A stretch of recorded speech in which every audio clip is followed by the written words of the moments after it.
Yeah. Look at what happened in New York. Oh, I've accidentally bought a Samo, which turns out to be a Jean-Michel Basquiat. Oh, I accidentally bought some Ramel's, or there was a Warhol, I bought that. You imagine? Hell, yeah. So that's happening now. So if you ain't in and buying stuff, you crazy. Yeah, this is a little heads up before we get started. Make sure you go and subscribe. That's the call to action right there. All the Killer Keller podcast links are all in the desirable areas. SoundCloud, Spotify, iTunes. Make sure it happens. Enjoy the show, people. Killer Keller podcast. KillerKellerOfficial.com. Instagram UK Frontline. Beatbox created. Killer Keller. And we need to talk about world music and street culture. Killer Keller podcast. Ladies and gentlemen, this is the Killer Keller podcast, transmitting live from central London, or as central as you need to be. Hold tight to our sponsors, Graffiti Kings. Okay. By popular demand, actually. Really? Yeah, people hitting me. Wow. Oh, we should get. There's so many people that and this is what I thank you guys for. Subscribe, do not sleep. I repeat, do not sleep on my repeat. Network terror. First down. Popular Heavy demand. artillery. Popular demand. Ladies and gentlemen, Aroe inside the ride. And all that. How are you? Yeah, I'll just give it some street vibes. Yeah, I'm good. Thanks, Just thanks street for vibe. welcoming me into your abode. How are you finding it? It's quite I like it. it's a bit warm, isn't it, unfortunately? It's very warm, but it's the lights. It's a professional setup. Yeah. Well, we just try and keep it professional. For those of you who don't know what's going on in the background of this, we've got a jacuzzi just towards... Hold on. Yeah. Bubbling up, loads of chicks, all that kind of business. Crass. Loads of chickpeas. Loads of chickpeas, yeah. What's been going on? You good? Yeah, I'm good. You? Yeah, I'm all right. I'm all right. Still here. Still Well, doing I like to sort of dip in and out. I like to be all over the place. Yeah, we were saying, it's very rare you come up to London. It's quite a trek, isn't it? Well, it's like saying to someone, you rarely go to, I don't know, Hamburg. I don't really go there very often either. London's just another city, isn't it? Yeah. Just happens to be one that all you lot live in and I don't. So, I probably go to Paris more often than I go to London, if I'm being completely honest. Hey, it's just as easy to get to be fair. It's getting there, isn't it? And easier to park. Yeah. And I don't get hit with a congestion charge. And a good crepe. Yeah. Always a good crepe. Yeah, I know what you're saying. I mean, we share a similar distance from where we're from. We're from Sussex areas, Kent areas. That is true. Country boys, And pumpkins. I remember this is this is the time. This is where it's going to feel a little. I'll try and out something before I drop you. Yeah. Oh my god, yeah. But first down here, I remember Knowledge Yourself. I remember going there, my God. yeah, dude. Do you remember? I think the time I saw you. Do you remember? I must have been. OC was playing. Was it OC and Was Big that L jumped up? Concord 1? Concord 1. I think Wow. Big L jumped up as well. It was pretty... It was good times, weren't they? In the mid to late 90s in Brighton. Yeah. They were some very interesting times. I mean, to be honest with you, I think my graffiti at that point was a bit patchy. But I'd still done it from way before that. But I was much more into making the beats for First Down at that point. Yeah, that's what I was going to say. And collecting weird records. I always knew you as being the kind of, the break enthusiast, the record producer, the maker, the crew, Well, I've got one of them sort of ADHD type of personalities where I get into things, have a go around, muck about with them, get involved and then try something else. Is there an ADHD to that, do you think? Oh, mate, it's getting worse as I'm getting older, I think. I think if, yeah. Getting worse. I think, to be honest with you, what happens now is if I read more than a paragraph of something, it starts, words just make me think, I wonder what my daughter's doing. Oh, I haven't listened to that record for ages, or something like that. My attention span's absolutely shot to bits, and where I don't have to read things so much, I just don't. And I think my traits are getting worse. Maybe we should edit this out. This is where too much go. This is where podcast comes in. So you You'd have to read anything. Yeah, exactly. Subtitles. I can imagine your yard is set up very much in like a b-boy kind of environment. No, it's not. Really? It's set up like it looks like Patrick Bateman's house from American Psycho. Super neat, super tidy, no junk, no ornaments, nothing. Is that a trait? Is that what you're Yeah, into? I have to have everything super tidy in my house. I have to know where everything is. Like every single record, I've got thousands and thousands of records. I know where every single one of them is. I know exactly. If someone says, listen to this, cool, it's there. Pull it out. Oh, that's some Rain I Man. know isn't it? it's Rain Man. I know it is. I have a cleaner. I have all sorts of weird shit. Even though So cleaner comes in and sorts it out? mate, she clean doesn't after? touch the records, but I have all these things so that my brain can be where it's what it's doing. You know what? You've just inspired me to get a cleaner, Man, bro. it's the best. You coming in must have scared the shit out of you. You've got to come. It's lovely. Just letting everyone know. Yeah, thank you.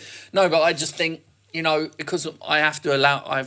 In order to be creative, I have to allow my brain just to spiral and do all mad things. So I can't waste time while it's doing that, thinking about mundane things. So what I do is I outsource all the mundanity to other people, and then that's done. So I don't have to worry about it. So I need that in my life. Oh, honestly, it's the best. It's the best money I've ever spent.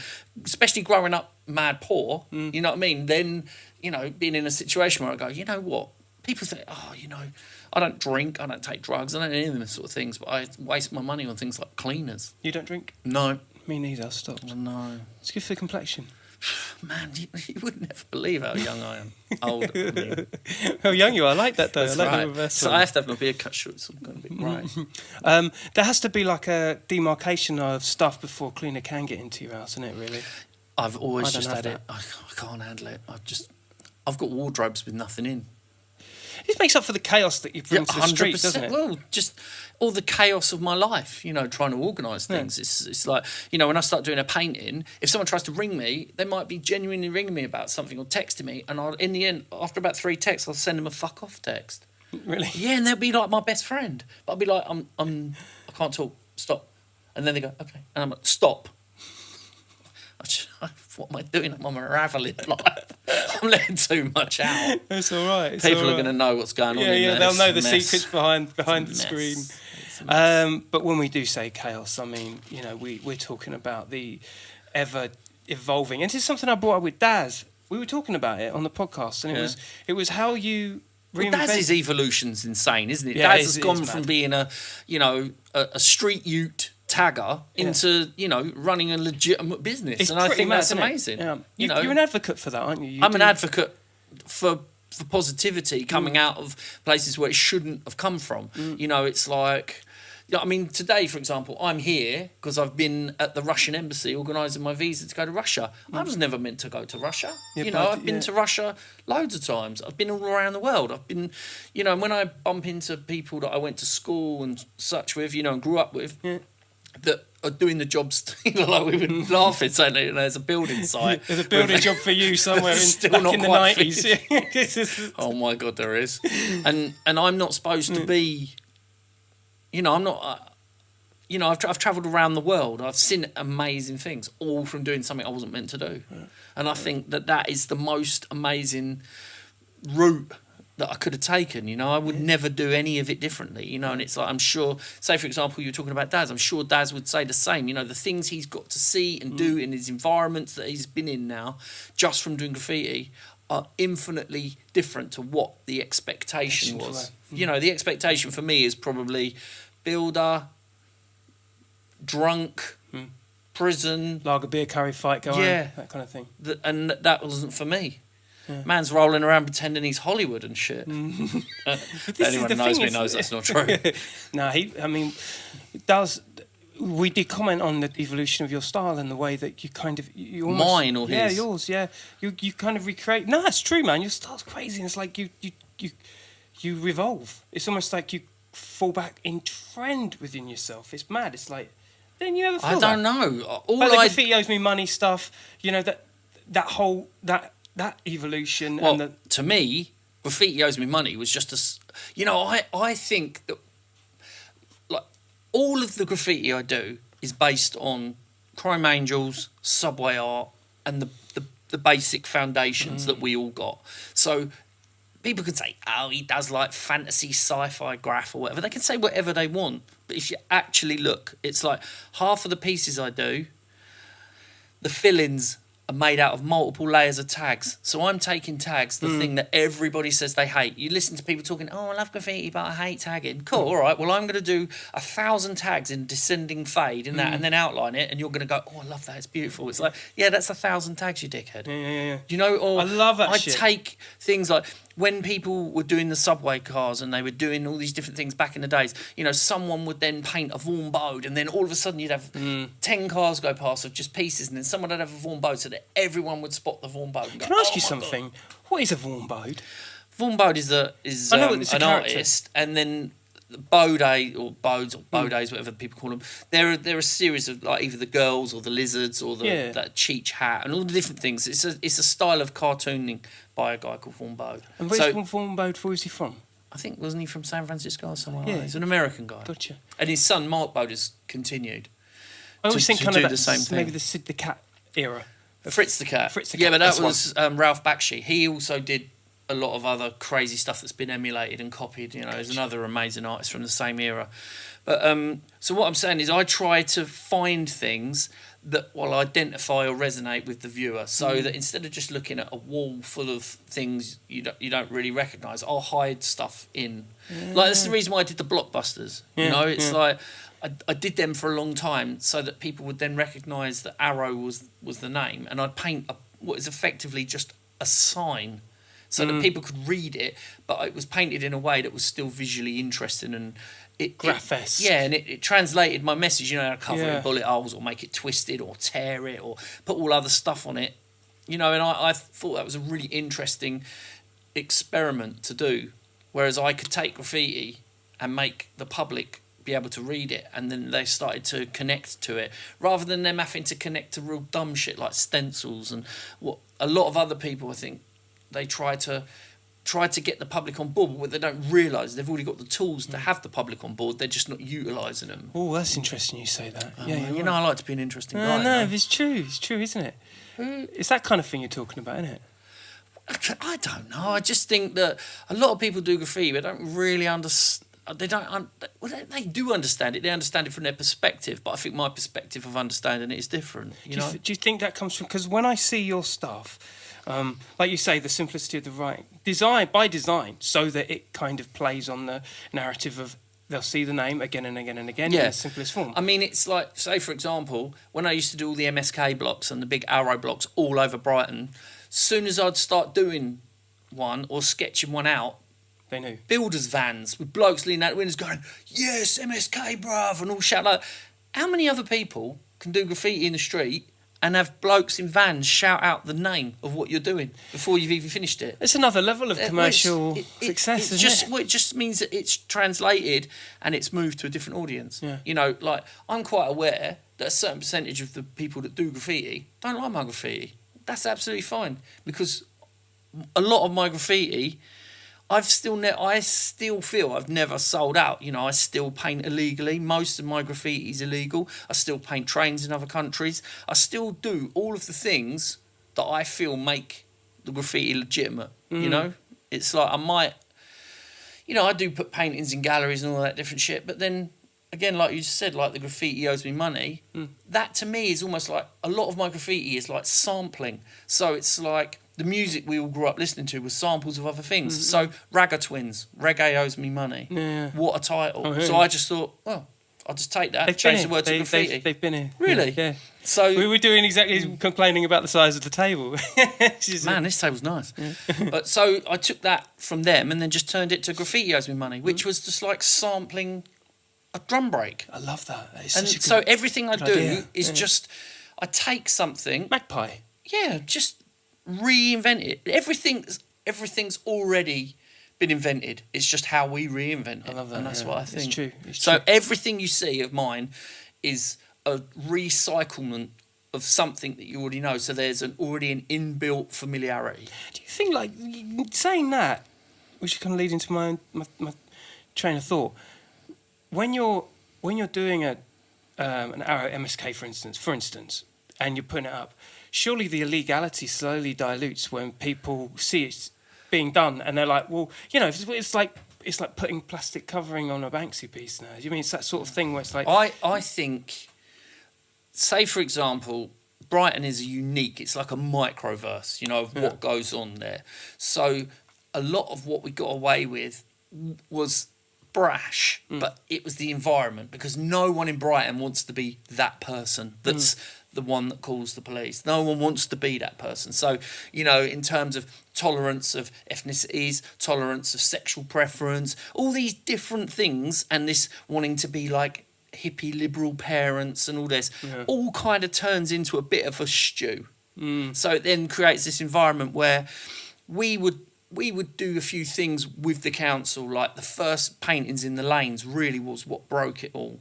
So we did paintings for them, and then we saw the reaction and the response from the people, and then we'd listen to the guys from the council saying, oh, you know, we've got a round where we go around at 6 o'clock in the morning and paint over nearly all of the tags that get done the night before.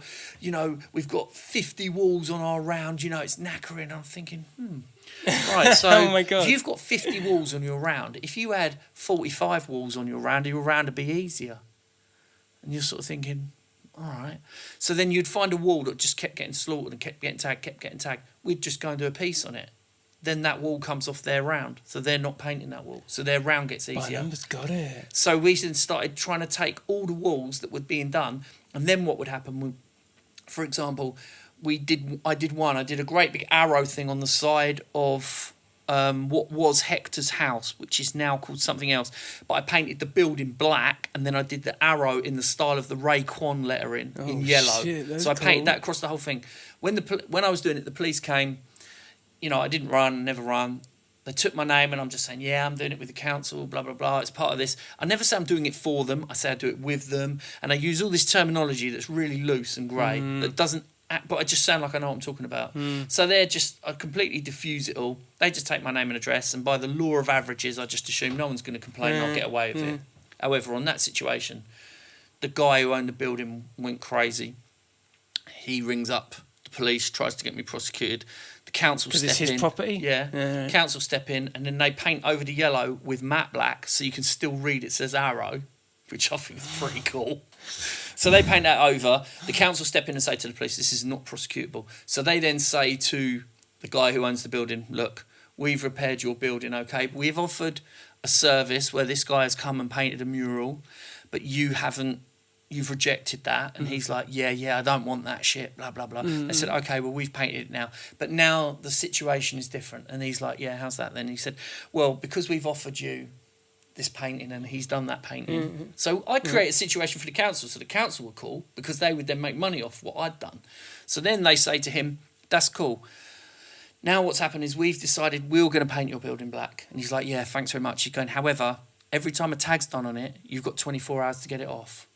And so the guy's like, what? And he's going, I live in Eastbourne or something. And he's going, well, now what's going to happen is because we've offered you this thing and it's been painted, when a tag gets done, you've got 24 hours to get it off. Because if it's it been on becomes there their more property. than 24 hours. Because it becomes their paint, kind of. Yeah, so Wow. we'll paint over it, but every time we paint over it, we invoice you.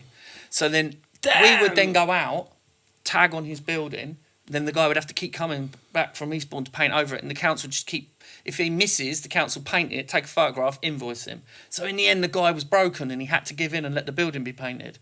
So we would do all these twisted things, but the council would make money by us painting stuff. And then when the police tried to get involved, or the owners would lose their temper, like we did another one on the side of this hospital. Hospital security guards went crazy. They rung up the council. The council said, how many different shades of grey is that building that he's painting? He said, I don't know, 30. It was like all these blocks of grey. And he said, yeah, well, cool. Well, all he's doing is putting another layer over it. So it's one colour, you know. It's his colours, but they're one. And he's going, you never complained when we were out there at 6 o'clock in the morning painting that grey? Every time. And he's going, no. He said, well, then why are you complaining this time when he's painting something that's worth looking at? Wow. And then in the end, the guy had to relent and let us finish. And we've painted this whole massive painting on this side of this building because he said you're not prepared to upkeep. Your expectation is for the council to constantly foot the bill, but you're not paying it. We're going to offer this. I thought about that. It's crazy. Yeah, and it does cross my mind. It was really cool how the council was super liberal about it. They were getting something which was their round was getting smaller and smaller and smaller, so they could spend their time doing other jobs. You know, their budget is a certain amount. If they've gone from having 50, I'm saying 50, that's hypothetical. There's probably more or less than that.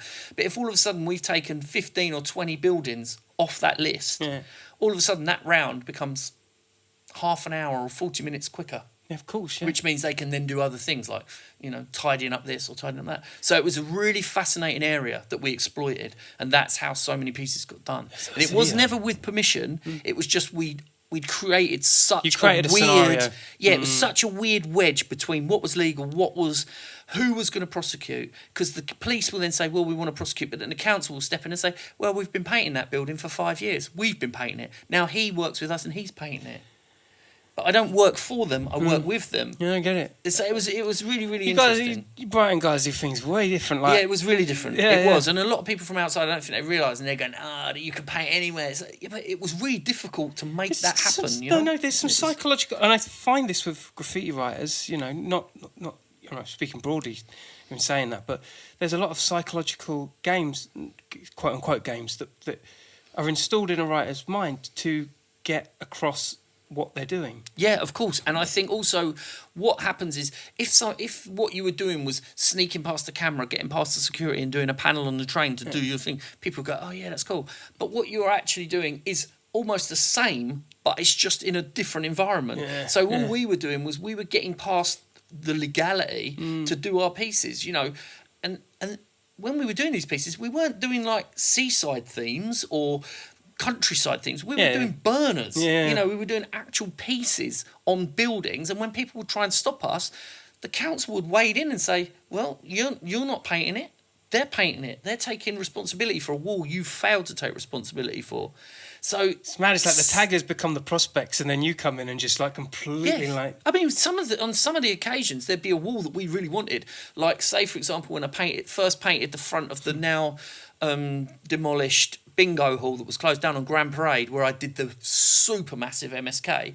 I went down there really early in the morning and drew swastikas over the whole front of that.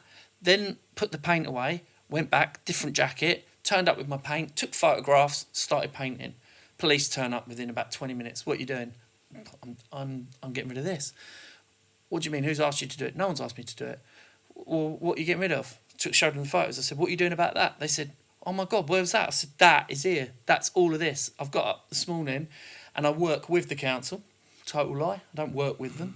I know who they are, and I have worked with them probably 3 or 4 years before. So I'm just saying I work with the council. I'm working as a rapid response. It's not a lie. I'm responding rapidly to this problem. Doesn't matter that I put the problem there, but I was responding to the problem. So the police are like going, oh my God. And I'm like, are you going to do anything about this? And they're like, no. I said, well, I am. So, and they're like, oh my God. No problem. What do you need us to do? I said, just radio in and say that you've dealt with this and there's no problem. Woman radioed in, bloke doing graffiti on Grand Parade, no problem. Dude, you'd make a great manager for there real. you go. So then I painted the whole painting on the front of that because I had to get rid of the swastikas. It's just amazing. Like, I mean, yeah, but this is the tactical approach. It's just a tactic, and it's just, you know, it doesn't make what I do legal. It just is a way around doing what I'm doing because all I really want is the spot. However I get there is how I get there. Yeah, that's you know, fair and enough. a lot of people can go, this or that, but really all they're angry about is the fact that they ain't done it themselves. It'll get painted over if it wasn't kind of legitimised within the context of the story anyway, wouldn't it? Also, all these people talk about, oh, Banksy, this Banksy. I don't even want to talk about him really per se, but what it is there's been that extra effect of then everyone shitting themselves thinking, oh my God, maybe this painting that's being done might be worth something and then I've got to protect it. So then you've got this whole thing of everyone going, well, I like that. I like street art. This looks like street art. Is this street art? Yeah, it's street art. Yeah. Oh my God, I love street art. You know what I mean? And then all of a sudden you're doing a painting. And everyone doesn't want to be that guy. They all want to be the one that thinks the street art's cool. Do you ever feel like, I mean, what that does create is relevance, huge relevance, and then there's an argument there probably wouldn't be a podcast talking to so many broad graffiti writers had it not been for this resurgence of like quote unquote street art. But to be honest with you, this street art thing, I think it's like the disabled cousin of graffiti. I don't really respect what it is. I think there's a few standout people, but the rest of them are just copycats, you know. And I just the beauty within graffiti is you can have different people from different areas doing different things and you can appreciate it for what it is. I don't really need to see stencils of monkeys doing anything. I don't really need to see stencils of rats doing anything. One person's done that and done it and made themselves rich. Yeah. Every other person who does it is all they're effectively saying is, I'm a rip-off. I can do that too. Yeah. Which is embarrassing. Because it actually doesn't say anything. Of course it doesn't. It's a copy. All you're effectively saying is I can copy someone. I get you. Do something original. Yeah. You know, and that doesn't mean cut a different stencil doing something else. It's like, that's been done, bruv. But the shit's the same with music as well. Oh, 100%. I tell you what, I was talking about this the other day. my, Are we going to stray into the music just topic? for a 'Cause second. I've got some wild ones on Yeah, that. okay. Oh, so let's stay on target. Let's stay on track. Let's stay on track here because I will meander. Yeah, I think when it comes to doing full-blown pieces, it actually has to say something. And the message, although, like for instance, and I've said this before, it's like to have a cartoon character is awesome because it engages people. It does. But I've then got a perfect story where that Go on, worked. For yeah, the first please time, elaborate. first time I ever saw that really, really work. You know, obviously when you do it on a wall, but there was one particular night in Italy, about 6 of us had all gone and we'd done this massive end-to-end. There was 2 or 3 end-to-ends in a row, and they were all slaughtered with burner pieces. In the middle of my piece, I did a straight letter, and then I did E.T. in the front of Elliot's bike with Uzis flying across the side. You know, it was like a joke painting, a joke character with E.T. with Uzis, with Elliot riding behind him in front of a moon with the Aroe piece falling over his straight letters. And as soon as it came into the station, there was a little kid going, "Mama, Mama, E.T., E.T." And they were going crazy, and all the kids were pointing at E.T. And then the parents would look, and then other people would look. And it didn't matter that some of the, you know, all the other pieces were much more complex and much better. Mine was a straight letter, because obviously I had to take all my time doing this character. But they all looked, and it was probably one of the first times they'd actually looked at what was painted rather than just thinking, that train's covered in graffiti. And it was the first time I recognised that people, as soon as they see something that they recognise, it will give them that break in their routine. You know, it breaks their story or whatever that you want to call it. Do you remember you know, I saw this? their saw dialogue. This character, Yeah. So that kid will, you know, it won't be something he talks about all the time, but if anyone ever says about graffiti or he sees graffiti and go, "Oh, do you remember that time we were at the station and E.T. was painted on the train with guns?" You know, and so from then on, that's why so many of my paintings and so many of my trains have got characters on them, because, you know, I've done loads of those 10-minute actions and the super fast back jump actions and all these different things, and they are fun and they're like a trophy thing. But for me now, I'm older, I'm much more interested in this whole complex game of putting something illegally on a train that then makes someone who would normally not like graffiti look at it and go, "I don't like graffiti, but that's pretty good." You know, so I think that's an interesting. in retrospect. Yeah, as an adult, you know, and older, you know. Do you when I think about some of the words and phrases you're saying there, I think of Scene and Dondi, and I always used to think about how. Which was, I think it must have been Scene. I remember being hand with a spray. Yeah, I mean, another. How do you do hands on a fucking train? Well, That's insane, again, man. I think that's an interesting thing you picked from Subway Art. The Scene cars stand out the most because, firstly, they're really well painted. They're really clean painted, and he always picked really good characters. Yeah, so that if that was on the line with a lot of the other cars, even if technically or stylistically they weren't better, visually they were better. Yeah. You know, and like for example, the Dondi one with the Von Bode and Yeah, the woman for counting the real. money. You know, it's just crazy. perfection.